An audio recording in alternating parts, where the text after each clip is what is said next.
The tribes of QRS people were distributed somewhat evenly over their territory into smaller villages, which served as centers for the many family groups that either lived in the villages directly or in the forests surrounding them.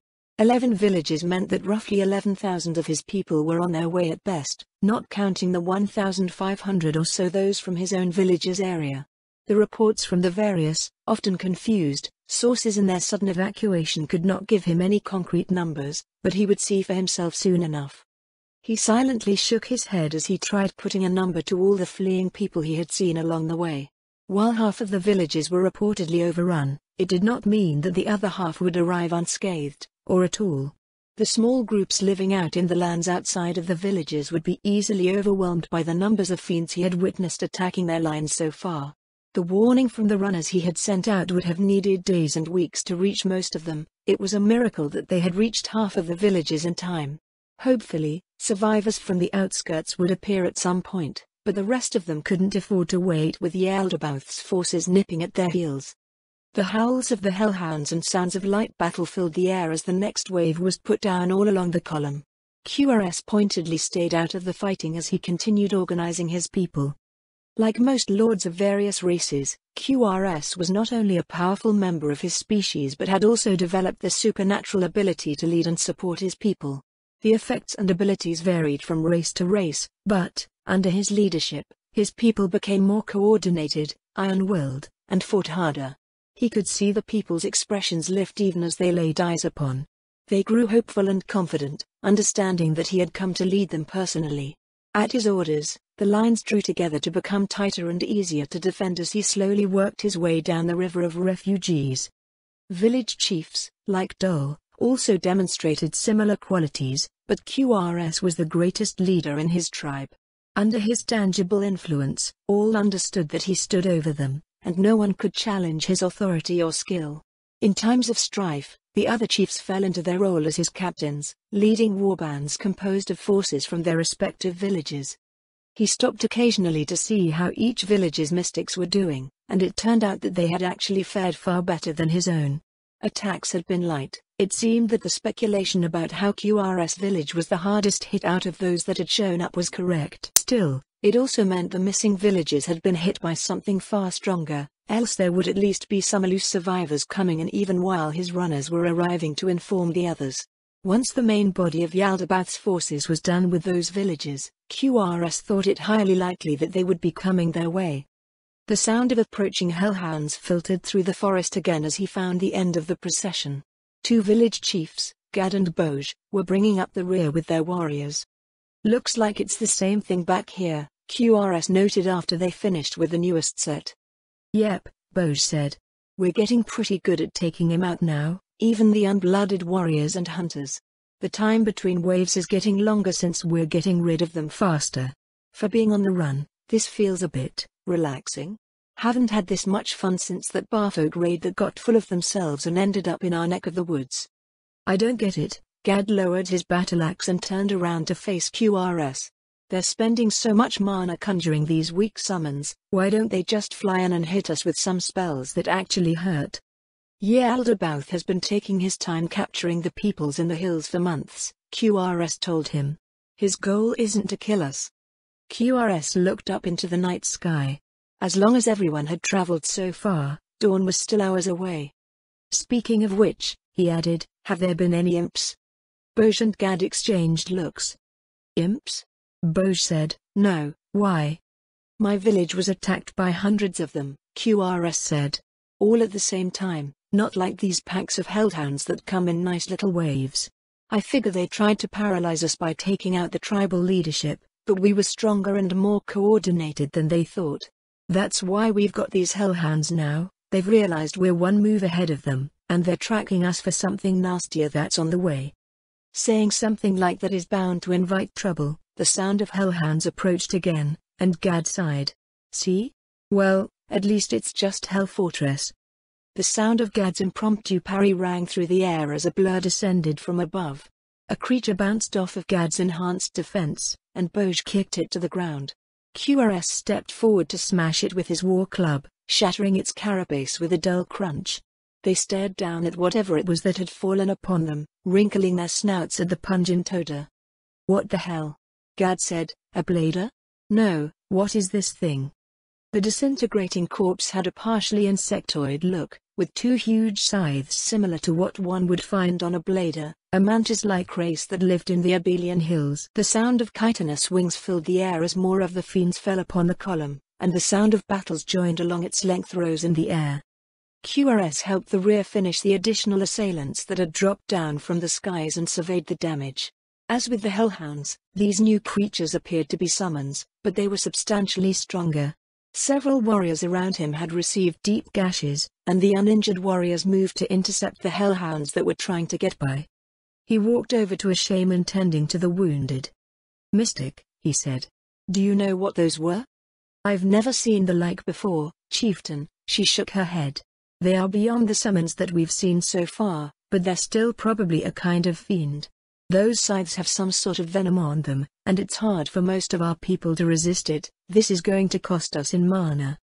QRS turned his head at the panicked squeals of children somewhere up the column. "We're the strongest in the rear," he told Boj and Gad, "and it's probably another half hour until we get to my village's position." "Go on ahead, Chief," Gad grunted with a rough gesture of his head. "We can keep this up no problem." QRS made his way back southeast along the column, passing groups of warriors being tended to by healers. Though not extraordinarily strong, these new arrivals were enough to be a real threat to regular combatants who were caught alone. Fortunately, the abundance of mystics in the tribe ensured that all but immediately fatal injuries were handled in a timely manner. 15 minutes later, the baying of Hellhounds filled the air again. His pace quickened, and he ran a critical eye over the lines for any weak points in their defenses. Though the columns had not broken up after the last attack, the warriors defending them had tightened into fighting groups capable of conservatively handling the new arrivals. The sturdier villagers had weapons ready to defend the resulting gaps, just in case Hellhounds managed to slip through. His gauntlets creaked as he gripped his war club, senses alert for any sign of an attack. The first fiend dropped down amid a group to his right. Another dropped down on the group to his left a second later, and QRS quickly looked over each battle in turn. He calmed greatly after watching them for a few moments. The first wave had been a complete surprise, but that was all the defenders needed to adapt to their new opponents. Since they were only a bit stronger than their seasoned warriors, these new insect fiends could be dealt with safely when they were juggled defensively between the members of each group. With a satisfied nod, QRS decided to head to the front of the column and get the people of his own village moving. Savage blow. His weapon caught one of the newly arrived fiends across the midsection as he jogged by a group along the way. It ruptured and split in half, spraying the ground with foul-smelling ichor. "Don't take too long putting these things down," he told them. "We should be fine if it's just this, but who knows what the next surprise will be. Once you're done with yours, leave 2 defenders for the Hellhounds. The others should help out with the groups to either side to speed things up. Pass the word." The heads facing him nodded, and 4 of the group of 6 split away. QRS looked to the druid supporting them from the rear. "How's mana holding up?" "Since the last attack, gaining, actually," the druid replied. "Surprises like the last time can put us behind, but we're wise to their tricks now. We're making extra sure not to take damage from these new bugs." "Good," QRS said, "keep it up. We're almost all together now." QRS continued up the column, noting their progress. The freed-up warriors that had gone to assist their neighbors already overwhelmed the next insect fiend, and the process appeared to be repeating itself up the line. He took heart in the fact that they appeared to be doing well, but Gad's observation kept tugging at him from the more wary corner of his mind. Was Yaldabaoth so obsessed with capturing them that he was willing to expend this much mana in an effort to whittle down their strength? There must be some other scheme in play, or perhaps some limitation that QRS was unaware of. If Yaldabaoth himself came, he could probably use the power of his voice to turn everyone right back around and march them straight into their respective cages. Given the size of the wilderness, Yaldabaoth's forces might have been spread thin, and some lesser minions had been sent to deal with their tribe, ones that they might be able to defeat directly, and so resorted to these massed attempts at harrying them. When QRS reached the head of the column, the hastily arranged defenses of his awaiting villagers were already in sight. There were no signs of battle in the surroundings, and a sigh of relief escaped his lips. He spotted Dragon and the other elders, who were already sending the people east. It didn't look like anything happened, but... Nothing happened, Rag said. We've had our chance to rest, but the rest of the tribes coming up behind us seem just a bit too energetic for having had a running battle for the last few hours. We've been fighting, QRS told them, but the fights have been manageable. What you're probably seeing is exhilaration over their clear success against our foes, not knowing just how powerful the master of these fiends is. This is nowhere near as difficult as it should be, and that's what worries me. They fell into step with the rest of the column, and he summarized what had happened. Rag listened intently, frowning slightly over his thoughts on their odd circumstances. You are the greatest chieftain of our tribes, Rag said, and your expertise as one who has seen many battles is something I can only defer to. As for the magical end of things, there is at least some precedent. These fiends, these devils and demons, have the ability to summon their kin, and they may also have the ability to cast spells that do so as well. Rather than a single, powerful fiend, it may be an army of weaker ones in this part of the wilderness, coordinating their efforts to capture whoever makes the land its home at Yaldabaoth's bidding. Could the explanation be so convenient? The tribe's casters tended to organize themselves, seeing to their own respective roles, so QRS knew little about magic beyond its basic applications. It would be prudent to rely on the wisdom of the tribe's high druid. He certainly had no idea about what fiends could do beyond the weak ones that were occasionally summoned as servants and expendable combatants by those who dared to use them. That being said, there were too many questionable tactics being employed against them. I still have my doubts about what's going on, QRS said. Sending these attacks against us so regularly will only make us accustomed to fighting them. Our people will grow in prowess as time goes on, while their summons remain the same. These unseen summoners must realize that they are becoming less effective with every failed attempt. One can hardly argue against the results, Rag chuckled, and we should take what we can from events that have befallen us. This strategy they are employing hones our fighting edge, which will only help us going forward. Unless we get attacked by both fiends and eastern tribes at the same time, QRS frowned. I'm still debating whether we should rest before crossing or try to get as far away as possible. The people will be dead on their feet by the time we reach the river, Rag told him. We'll be easy prey for the tribes of the Neck if we attempt to cross their territory in such a state. Not only that, but we are also lacking in provisions. You're right, QRS agreed. I agreed to wait for the gnolls at the ford as well. Still, I just can't shake off this feeling that something else is going on. Then what would happen if we changed the plan? In what way? QRS frowned. Like staying to defend our lands, Rag said, or at least finding a highly defensible position to weather out the storm. I can't see how that would be possible, QRS told her. Even if the strength of our foes stays the same, which I doubt will be the case, being pinned down by fiends in one place means that we can only fight. The initial reports say that half of the villages are on their way, gathering food, building homes and lives. It's impossible to settle down again with these constant attacks. We can either flee or fight a futile war where our strength slowly wanes until it falters and we are overrun. Then our course remains unchanged. Rag turned her attention forward. We must focus our efforts on the long journey ahead. Several hours later, the attacks stopped. As they made their way into the valley towards the great river, QRS realized that they had ceased with the coming of the dawn. In the apparent reprieve, he searched the column for his family, spotting them making the trek with a group of fellow villagers. He looked over his daughters. They looked tired but otherwise healthy. After placing one to ride on his shoulders, QRS picked up his two other girls, falling into walk beside Ra. Is everyone okay? He asked. We're all right, Ra answered. These fiends have stopped attacking us. Do they only move at night? I don't know, QRS said. Our jailers in the hills did not seem to care either way, but they were a lot more powerful than the ones attacking us tonight. Your sister thinks that our pursuers' capability to send attacks against us is limited somehow, perhaps by mana or some innate ability. I think they might be focusing their efforts to take advantage of the night. Though dark vision improved their ability to see at night, there were limits to its range.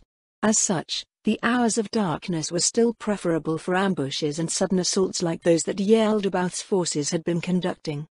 I saw some of the fighting when it got close to us, nodded. After being slain, they vanish in much the same way as summons do, so what she says does seem to be in line with what's happening now. It would be better if the bodies stuck around, QRS snorted. Keeping everyone fed is going to be a big problem unless we find other tribes to raid. That shouldn't be an issue once we cross the river. QRS suppressed a grimace. It was true that the neck was full of goblins, but the problem was that goblins tasted horrible no matter how one prepared them. He supposed he shouldn't be picky with their current situation and thankful instead. The neck was full of other problems that would affect their journey, however. While the numbers of bugbears and their minions in the lands across the river were plentiful and thus there were plenty of targets to raid, the problem was that they were too plentiful. Bugbears were the largest and most savage of the goblinoid races, and essentially bullied whatever they could into subservience. Goblins were most common, used for everything from expendable fodder in combat to literal fodder. With the teeming population of goblinoids also came barghests and greater barghests. There were so many of them that QRS tribe had settled on using the river as a natural barrier rather than attempt expanding in that direction. Fortunately, the bugbear tribes warred with one another as often as their neighbors. He led raids on their lands infrequently to get a rough feel for the overall strength of the nearest tribes, but they always ended the same way. No matter how many were killed, there always seemed to be more. Even wiping out a whole tribe just meant others would come to fill the vacant territory. His gaze followed the densely forested valley up its shadowed slopes on the far side, wondering how he could lead so many safely through. The gnolls he had parted ways with probably had the right idea. While a single champion could carve through thousands of opponents, one could not be everywhere at once. They needed the numbers with suitable strength to defend their own effectively. If it was a raiding warband, I'd agree with you, he told her. But there are thousands of us now. We need to fight, gather supplies and push forward all at the same time. The more tribes we convince to join with us along the way, the easier it will be to cross the wilderness, but the more mouths we'll have to feed. I can't say I enjoy the taste of goblin, replied, but I don't think we'd ever run out of those out there. Humph, QRS grunted, we'll see who starts complaining about it first. How is our village doing for supplies? Food is a problem, I told him. Our village has maybe a week if we depend entirely on the stores we've brought with us. Everything else is fine for now. All of the villages are probably in the same situation. If these fiends keep attacking us, we won't be able to spread out enough to forage and raid. Once we reach the ford, QRS said, we'll see if we can dig in and spend a few days collecting provisions. That would depend entirely on whatever's been harrying us with these waves of fiends, but, if they stop attacking at dawn as they have now, it should be manageable. They walked on in silence, and QRS kept trying to think of ways to tackle their looming issues. Without knowing from when and where they would be attacked, it was hard to come up with any sort of plan to address their food problems. The immediate areas wherever they stopped would be stripped bare, risk of capture increasing the further one ventured. This would be doubly so once they crossed the river, as they would need to contend with native tribes in addition to attacks by fiends. The morning passed with no sign of further attacks from their pursuers, and they entered the bottom of the valley. By late afternoon, they approached the river ford. QRS stirred his daughters from their slumber so he could set them down before heading to the head of the column. There, he found the tribal elders consulting with several of the chiefs. We're almost there, he said. Anything out of sorts going on? Not really, Rag replied. A few of the chiefs want to send out foraging parties before we reach the ford. That's not a bad idea, QRS said. These fiends haven't attacked all day, and I'm beginning to regret that we didn't do that earlier. You and everyone else. Not that we knew what would happen. Then I take it that everyone else is in the same supply situation? About 1 week of real food, Rag reached into her satchel, but we do have a reprieve, such as it is. The mystic pulled out a roll of black bread, and QRS couldn't help but recoil at the sight. Ancestors, spare us, he grimaced. I'd rather be eating goblin. I sent word to the entire tribe, Rag told him. Every mystic is conjuring food whenever their mana reserves fill. It can't be preserved like real provisions, but we can stretch out actual supplies by taking this first. QRS reached out and grasped the hard, black lump. He had the misfortune of tasting conjured food before, and he wondered if it was any different from eating sawdust. Taking a bite out of the bread, it seemed that his memories hadn't betrayed him when it came to the vile stuff. He choked down the bread with a draught of water. Blay, he stuck out his tongue and nearly gagged anyways. You don't say, Rag smirked from the side. How long can we last on this? It depends, Rag said. If we have long stretches like today where we can recover mana without interruption, 3 weeks. More, if we can gather during the day as well. If we're attacked, all of that stops. Do you have any idea why they stopped attacking us at dawn? I don't know enough about fiends to say for sure, Rag replied. It shouldn't matter at all to summons, but it could be that the summoners themselves are reversed to daylight. Or maybe they're just waiting for their abilities to become available again, or enough mana to summon more waves like last night. Or it could be they realize that what they're doing isn't working, and they're just letting us go to focus on some other part of the area. Or they're waiting for more forces to attack us with. You really love looking for the darkest clouds on the horizon, you know that? It keeps us alive, QRS snorted. Send word down the column to start foraging. We need to set up advanced sentries to warn us when these fiends start coming again. There should be a few others waiting at the ford. I'm going ahead to make sure nothing stupid happens. After he broke away to walk ahead, QRS found Rag at his elbow. Not tired? QRS asked. Not as tired as the others, Rag answered. The two of us should be able to deal with any large ambush out of the fiends we've seen so far if it happens. I'm also curious how you came to meet these other people. They paced in silence over the sandy soil, following a game trail that led to the riverbank. QRS kept scanning their surroundings, waiting for any sign of an attack out of the thick brush. We were kept at the same place, he told Rag after some time, where they performed all sorts of twisted experiments on the prisoners. One day, we managed to break out. Not everyone stayed together, but the people that did all agreed that the best option was to escape, far away from Yaldabaoth. What sort of twisted experiments? You probably don't want to hear it. If it provides some insight into the character of this demon god, I'll willingly do so. Then, he licked his lips. You know how some races out there think that eating strong enemies will make them stronger? I'm familiar with practices like that, Rag nodded. Well, that was one of the experiments they conducted. QRS clenched a fist over the handle of his war club. They brought in a human that specialized in preparing food in an attempt to improve the meal somehow. I hardly know of anyone stronger than you are, Rag frowned. Who would they feed? Oh. Aha. That human would carve out pieces of me and cook them up to feed to everyone else, just to see if they would get stronger. It wasn't as simple as that, either. They had groups fed differently. Some of them had slits opened into their stomachs just so they could stuff the food straight in. Oh yeah, they exchanged organs between races as well, to see if that had any effect. A couple of poor sods got armored stomachs and were forced to eat or to see if they would grow armored hides.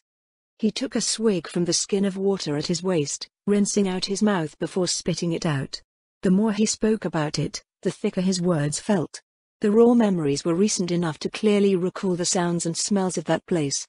Some other things were going on as well, QRS continued, and I have no idea what happened with all the other groups of prisoners in the camp. Eventually, the experiment I was involved in was deemed a failure and we were just caged up and kept alive with some meat that they claimed was from somewhere else. That's how we recovered enough to break free. How in the world did you survive all that? Rag asked. They have a lot of healing magic, QRS answered. They'd cast it on me to regrow my lost parts, just to remove them again until everyone was fed. Every day. For weeks. That wasn't the worst of it either. They toyed with your head, and, well, that's enough about that. You can't be all right. QRS gaze flickered towards Rag, who was looking up at him with eyes full of worry. Probably not, he said, but that hell is right on our heels now, and I'm trying to keep us out of it. They came to the Great River, the same river that eventually flowed southwest through the Dale of Defiance. The winter swell had receded greatly, leaving a long stretch of gravelly shore stretching southwards out of sight. In the distance, fires could be seen against the deepening gloom of the valley floor. That should be them, QRS told Rag. It looks like they made good use of their time, as well. Racks of meat were being smoked over the fires. They weren't picky about it. Fish, rabbit, venison, rodents, anything they could probably get their hands on could be seen. A single Armart and a single hobgoblin were keeping watch, in addition to a half-dozen goblins. You sure didn't waste any time, QRS called out as he approached. Time's not for us to waste, the hobgoblin replied. Conveniently enough, we found a goblin tribe right across the river. Had to kill half of them before the rest got into line, but now we have a bunch of handy little helpers. QRS eyed the line of racks of smoking meat again, spotting a dozen or so gutted goblins stretched out at the end. "Where are the others?" he asked. "Out hunting," the hobgoblin replied.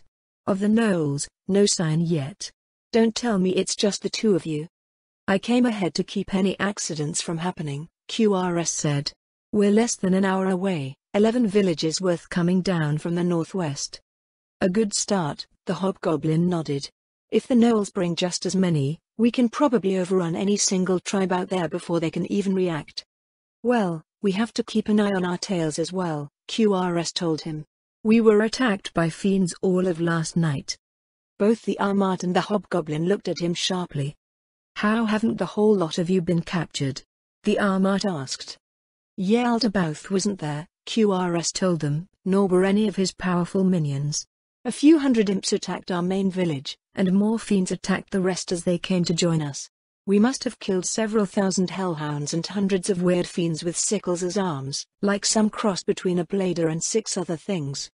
The hobgoblin stroked his chin in thought, looking up the western slope of the valley. "I wonder why they didn't send anything stronger," he said. "One of those horned devils back in the hills could wipe us all out on its own." "I can only guess that Yaldabaoth's forces are being spread thin," QRS replied, "and we're just lucky to be seeing the weaker stuff. I don't plan on sticking around longer than we have to, though." "Our captain agrees," the hobgoblin said. "Your captain?" QRS frowned. "Avad," the hobgoblin answered. "The female that spoke for us on the way here. She said that once you've arrived, she's going to take us across the river." "Ah, I'm Zrol, her second." "You're not joining with us?" QRS asked. "We already have," Zrol answered, "and we will stay. However, we're not going to be overshadowed in fighting strength by you guys. While your people prepare for the crossing, we'll be out recruiting." "Orcs have hordes, hobgoblins have armies." It was an old saying, but it seemed that they were about to see these hobgoblins live up to their legendary reputation in practice.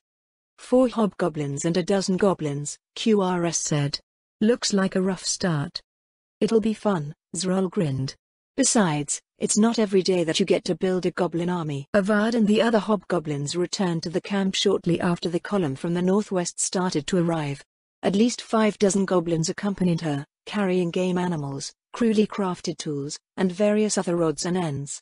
He peered back and forth between the group crossing the river and the goblins smoking the racks of meat. How did they go from 4 hobgoblins to 70 hobgoblins and goblins in a single day? Eyeing the throng behind QRS spreading out to organize themselves into camps, Avad approached him with Zrol at her side while the others went to tend to their newly caught game. "I figured you'd be spending more time packing things up," she said. "Was gonna greet you with a whole bunch of new friends." "Having more time would have been nice," QRS replied, but Yaldabaoth's minions had other ideas. "How bad was it?" Avad asked. "Well, I guess it couldn't have been that bad judging by how your lot looks." "Not too bad," QRS agreed, "but we couldn't stay like that. It looks like his forces are spread thin, and they're still trying to catch us to stick into cages." The attacks stopped when dawn broke. "Speaking of which, do you know anything about fiends in daylight?" "Beats me," Avad shrugged. "Before all this, the most I saw was an imp being summoned by some idiot. If they only attack at night, then maybe I'll get to see what's been harassing you before I get going." The thin sound of hunting horns wavered over the evening air, warning of approaching trouble. QRS shot Avad a look, and she raised her hands in front of herself disarmingly. "Well, you got your wish," he said. "If you want that first-hand look, get your people ready to defend the perimeter." "The gobs are still raw, so they'll be useless," Avad said, "but I'll still have a look myself. Actually, since I have you here, were you able to pack up any spare equipment? Aside from this nice little knife from the prison camp, we've been making do with sharpened sticks and flint knives for the last few days. The tribes in the east don't seem to have much." "What do you need?" If those goblins we've picked up so far are any indication, we won't need any magical equipment to do our thing out there. Bows, big shields, spears and something to bash things with for me and my men, armor if you have it as well." "I hope you don't intend to just give all that away," his voice sounded from behind him. Maybe?" QRS avoided looking at her as she stepped up to them, We've been through at least 3 different kinds of hell. Rolled her eyes and pushed him out of the way. A full kit of war gear, she said. Warbow, tower shield, steel spear and morning star. Chainmail, greaves, bracers, gauntlets and helmet. All steel. Dwarven make. Not enchanted. Our boots should fit you as well. I'm listening, Avad said. Each set for 4,000 kilograms of game, doesn't matter what it's from, as long as it isn't poisonous or gone bad. You don't have to pay up front, and I wager you'll have more than enough once you start fanning out with all your goblins. How much of this equipment do you have? Our food stores were low with this timing, so we ended up bringing everything else instead. There should be plenty to spare for the time being. Avad took all of one breath to consider the offer. You have a deal, she told her. We need 4 sets, I will call my men. The hobgoblin captain turned away and headed towards her own fires. QRS glanced at her. We're going to be eating goblin for months, she told him. Everything besides that is going to be a delicacy. I won't disagree, QRS replied, but can we afford to part with that equipment? What, you don't think the dark dwarves will pop up one of these days? Snorted, those grubby little profiteers can smell business from across the whole wilderness. I'd be surprised if they didn't show up within a week or 2. For being the High Chieftain, you stink when it comes to negotiations like this. Probably because I'm used to negotiating with a weapon, QRS grunted. The horn sounded a second time, much closer than the last. QRS cleared his throat. Speaking of which, he said, I need to see to the defense. Signal says 15 minutes. Don't get yourself killed, we've still got a long way to go. QRS hefted his weapon and trotted up in the direction of the still incoming tribespeople. Their defensive lines were more compact now with the people gathering on the riverbank, makeshift barricades and loose earthworks already appearing along the perimeter. QRS. Boge's voice called out to him from further to the rear of the column. It took him several moments to spot the female chief. Did something happen? He asked. Nothing yet, she answered, but are we really stopping here? We are, QRS replied. We left yesterday evening, so most of our people have been awake for over a day and a half now. Our warriors and hunters would be able to keep going, but we've got the entire tribe with us. On top of that, we need to collect what provisions we can before crossing the river. Setting up camp while we're being attacked does feel off, but that's what we'll have to do. At least you'll be able to wash up after this, eh? The horn sounded again, a few minutes away. By the sound of it, QRS noted, there's nothing new. We should take this chance to get our camp set up while everything is nice and manageable. The defenders are going to need rest at some point, Boge said. We'll see what it's like, the rest of the villagers need time to prepare, anyways. If nothing new pops up, we should be able to split into decently long watches. Guess I should find a nice spot to dig in, then. Don't get too comfortable, they added those new things partway through last night, they might do the same again. The hunters on sentry duty started appearing out of the trees. QRS reached out to stop one. Nothing different? Not that I could see, she shook her head. We were even able to knock a few of those bug things out of the sky on the way in. That's great, he clapped the huntress on the shoulder, sending her on her way. Over the course of the previous night, the incoming fiends had gone from unsettling and alien to something they were starting to measure in familiar terms. They were able to kill them in close combat, and many of the tribe's hunters were strong enough to take down the airborne opponents with javelins. If their opponents' tactics remained the same as the previous night, things would be much easier now that they were fighting in a defensive position with few trees to obscure flying enemies. He found Ragan the tribal elders in a large pavilion just behind what appeared to be the defensive line. Rather than having all of the elders of every village gather, it appeared that there was a representative for each. Several runners were gathered nearby to convey instructions. The chiefs were not present, so he assumed they had gone off to oversee their warriors. Chief, Rag said as he approached, you have a lot of questions waiting for you. QRS figured as much. With the chaos of the day settling, the people needed direction beyond being told which way to run. He suspected he would not be able to participate in any of the fighting for the night. Let's do this in order, then, he said. Anything critical that needs to be looked at? Nothing immediate, Rag replied. But we have much to organize before the night is over. We are staying here for a time, yes? As long as they let us, QRS nodded. Did we get a real count of our people? What are our numbers looking like? The elders have all reported in, Rag told him. All of the tribes are missing people, mostly those who were out living in the forests when the attacks started. The villages have nearly all made it, of the villages that showed up at all, anyways. In total, we have about 7,000 here with us. QRS frowned inwardly. Half of the villages had escaped, and only half of each village's total number. The majority of their hunters came from the family groups that lived outside of the main settlements, putting them at a disadvantage when it came to those who could expertly forage and hunt for food. Village residents were primarily warriors, mystics and tradespeople who depended at least in part on those same hunters they now lacked.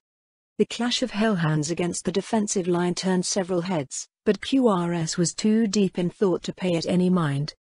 "We're lopsided," he said. "We don't have enough hunters to adequately feed the tribes while we run. How can we fix this?" "Fix this?" an elder said. "It's not something so simple that we can fix this. Hunters do not sprout up overnight like goblins." "Then why don't we substitute our missing hunters with our new allies?" Rag asked. Most of the elders displayed looks of confusion over her suggestion. "New allies?" one of them asked. "What new allies?" "The Gnoll tribes to the north are joining us," QRS told them. "We have hobgoblins that are starting to do their thing as well. There's a handful of Armat, but I have no idea what they can offer. I'm not sure if the runners had time to explain, but that's what it looks like right now." "How did this happen?" The elder furrowed his brow. "We're more likely to fight these allies than work together with them. It's unheard of since the time of the demon gods." "There's a demon god out there right now," QRS pointed westward, "one far stronger than what the legends tell. That's why they've agreed to band together. Our greatest chance of survival depends on us all working together to escape the reach of Yeldabaoth. We'll take anyone who will join us to improve our odds." "Demon god? Yeldabaoth?" Rag cleared her throat to the side. "Maybe you should explain from the beginning, Chief." QRS scanned the confused faces of many of the tribal representatives. He took a deep breath and related his experience since the winter. Though he summarized it as briefly as he thought reasonable, it still took a half hour. By the end of it, however, the faces of the elders were all pale and grim. Even so, QRS still felt that his words were insufficient to convey just how dear the threat was. This tale is filled with madness," a shaky voice rose over the murmurs of the assembly. "We could flee for the rest of our lives and still not escape one so powerful as you describe. Never mind escaping, if he is not stopped, the world is doomed." "That may be the case," QRS said, "but I will not so readily consign our people to that fate. We will run and survive until those who can stand against him manage to end the reign of this demon emperor, or until the world is consumed by his madness. That is what we must do. The alternative is the hell I left behind." The sounds of battle issued from the lines again, and QRS folded his arms. "Enough time has been spent on this explanation," he told them. "Rag, what were you saying about our allies?" "It should be easy enough to understand," Rag replied. "We have plenty of idle tradespeople. Gnolls are natural hunters, and the goblin army will be hungry for our goods. We're crossing the neck, so we're going to be up to our ears in goblins, bugbears and everything else that comes with them by the time we get through." The elders turned to one another, discussing her proposal. QRS had a vague idea of what Rag was trying to convey, but he wasn't sure if they could do what she proposed. "So you're saying that our villagers should serve as our allies in the place of our missing hunters?" "That's right. I can see how some of that might be possible," QRS said, "but what about our tradespeople that left their shops behind? We'll be on the move for as long as Yeldabaoth continues to hound us." "The tradespeople should have brought all the hard-to-replace tools from their shops with them," one of the elders told him. "Even the smiths will have brought their anvils and bellows. We'll just need to create portable facilities that can be packed up and carried along whenever we travel from one place to the next." "So rather than hunting and foraging," QRS muttered, "we will be crafting and bartering." "Yes, chieftain." "What about our warriors and what's left of our hunters?" "They can pull their weight if the situation demands it," the elder said, "but I suspect they will be ensuring that our tradespeople are safe and secure. Not only can these fiends fly and drop in wherever they wish, but I also have no illusion that the relationship with our allies will be perfectly benign." Scuffles within our encampment will be sure to arise, at least. QRS couldn't refute what appeared to be the most practical direction for their tribes. Rather than try to eke out a living on their own while they slowly raised new hunters, they would be acting like the Dark Dwarves and bartering their limited crafts and services. The goblins living in the region were known to be simple and lacking in artifice, so there was little concern over whether the idea would work as long as a goblin army was raised as they expected. This assumed a working relationship with their allies, of course. He wasn't sure how it would take shape exactly, only that everyone shared the same driving motivation. "I'll have to speak with our allies about this first," QRS said, "but go ahead and start preparing, we'll be needing to do it for ourselves anyway. Anything else that we need to cover?" "Coordination for the villages is being left to their respective leaders," Rag said. "We just need you to settle the big decisions. I know it's not really up to our side of things, but how long do you think we'll be able to stay here? Even some loose expectations will be able to help with planning. If the pressure on us at night remains like this, well, we'll want to wait at least as long as it takes the gnolls to arrive. They move a lot faster than we do, so I'd say around 3 or 4 days before they come in and we can expect to leave." The clamor from the defensive line drifted over to the pavilion again, reminding QRS how ludicrous making such an estimate was. They were only a day away from where they had started, yet now they had to stop and prepare. If they were allowed the leisure to do so, then so would their unseen adversaries ordering the waves of attacks against them. He was not so naive to imagine that they would simply let them resupply, recover and leave without making new moves of their own.